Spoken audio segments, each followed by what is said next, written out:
Mon propos s'articulera autour de 3 points.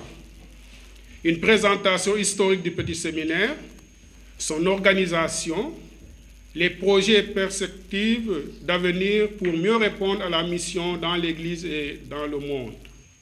C'est précisément en 1848 que le révérend Père Bessieux, alors provincial des Pères du Saint-Esprit, qui se rendait en visite à la mission catholique de Joal, découvrit le site de Ngazobil, un site qu'il remarqua pour sa bonne position géographique et la qualité du terrain. C'est à ce missionnaire qu'on doit donc la première idée de fonder en ce lieu un établissement pour éloigner les enfants des rapports très fréquents avec le monde et le mouvement des affaires, et aussi pour leur apprendre à cultiver la terre, tout en poussant aux études ceux qui montreraient le plus d'aptitude. La première équipe s'y est installée le 18 mars 1850, avec comme responsable le père Chevalier. Dès leur arrivée, les pères et les frères se mirent au travail. Ils construisirent à la hâte une chapelle en planches et plusieurs paillotes qui seront le premier séminaire Saint-Joseph de Ngazobil. Pendant une dizaine d'années, la communauté a eu du mal à s'implanter à cause des intempéries comme les incendies, les maladies, les guerres intestines. Comme toutes les grandes œuvres, le petit séminaire de Ngazobil commença donc sous le signe de la souffrance qui entraînera un abandon provisoire. Devant cet échec, Monseigneur Aloys Cobès fut contraint de fermer le petit séminaire Saint-Joseph en octobre 1851. Il avait fallu 1 an et demi de difficultés les plus inattendues pour venir à bout de la volonté tenace des missionnaires. En 1862, ils songèrent à revenir, le calme étant revenu.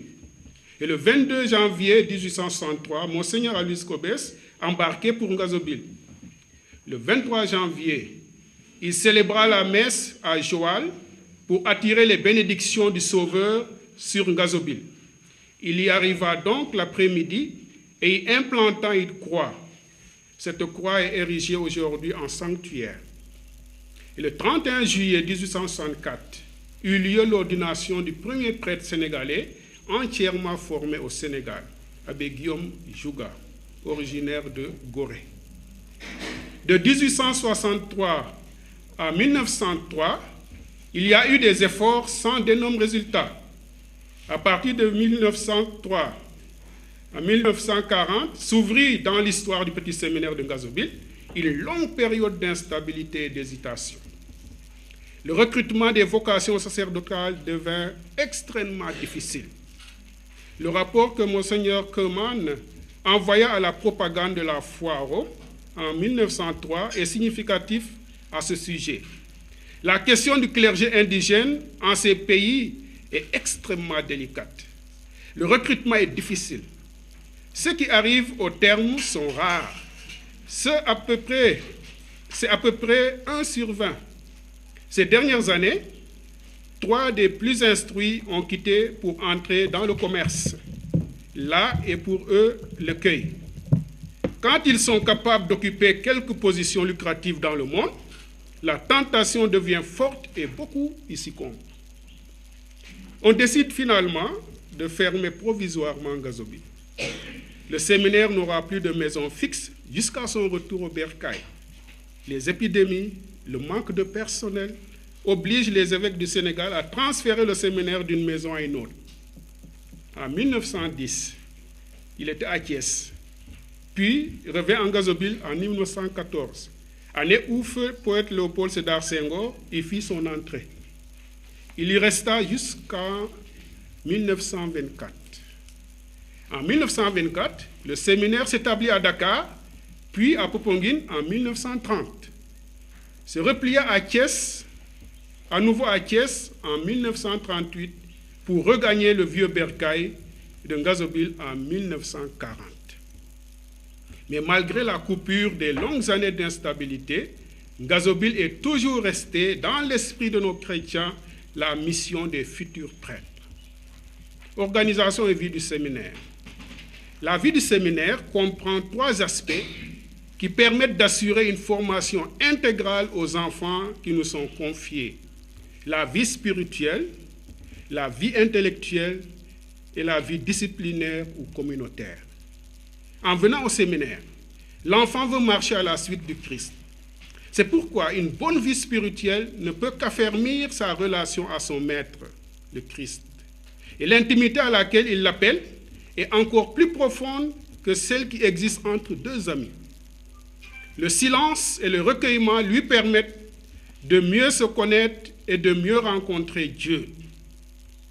C'est pour cette raison qu'on lui propose au séminaire des moments et des lieux de silence.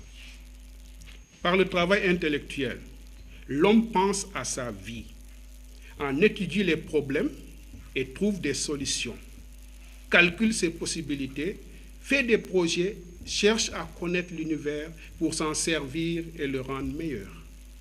C'est donc en utilisant l'intelligence que Dieu lui a donné que l'homme vivra plus heureux et rendra gloire au Créateur. Pour l'année scolaire 2017-2018, l'effectif des séminaristes est de 122 jeunes, répartis dans les 4 classes du cycle, 45 en 6e, 32 en 5e, 29 en 4e et 16 en 3e. Les matières enseignées sont celles que propose l'Éducation nationale dans les établissements scolaires du pays. Mais au séminaire, nous mettons un accent particulier sur les lettres classiques, le latin et le grec. Chaque année, l'école bat le record des 100%. Cela permet de répondre aux objectifs de l'Éducation nationale qui prônent la qualité et l'excellence. La vie communautaire est organisée autour des équipes de vie qui permettent aux séminaristes de partager et de s'entraider sur ce qui constitue leur raison d'être en Gazobile. Autour de ces équipes s'organise la vie quotidienne et même les activités spirituelles. L'interaction que permet cette organisation en équipe, avec l'accompagnement des formateurs, permet l'intégration et la progression des jeunes. Ces équipes de vie organisent ces jeunes au niveau du sport, des loisirs, du travail manuel. Les réunions d'équipe permettent d'avancer en rectifiant ce qui doit l'être. Ils apprennent à vivre dans la fraternité en acceptant l'autre dans sa différence. La vie communautaire est le lieu où ils apprennent à se décentrer et à maîtriser leur caractère.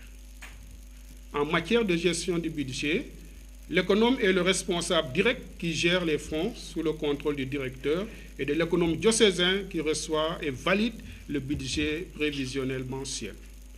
Nos ressources proviennent de la scolarité que nous demandons aux séminaristes, soit 15 000 francs CFA par mois, que certains ont même du mal à recouvrer, des recettes du verger, l'élevage plutôt, et d'éventuels dons en nature ou en espèces. Les élèves sont internes et ne rentrent en famille que pour les vacances de Noël, de Pâques et de fin d'année. C'est pourquoi les dons en nature sont toujours bienvenus pour la prise en charge de ces adolescents. Et pour satisfaire les besoins en riz, par exemple, il faut 1 tonne par mois.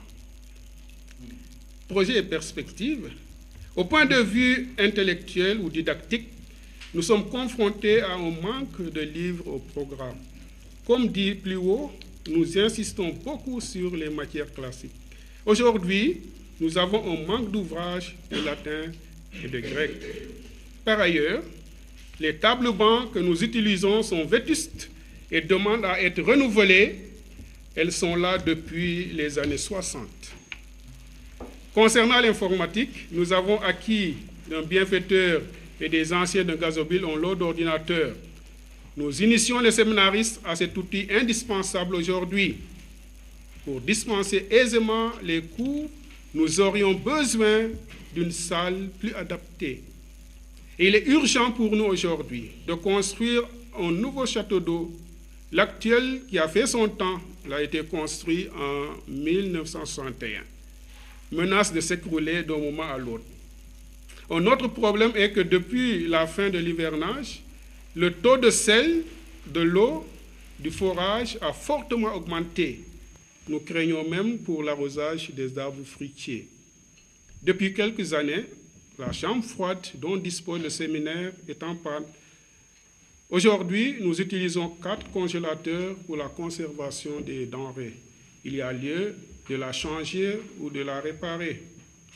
Nous avons un projet d'électrification solaire pour diminuer les factures d'électricité et pallier les fréquentes coupures qui menacent la sécurité des enfants la nuit.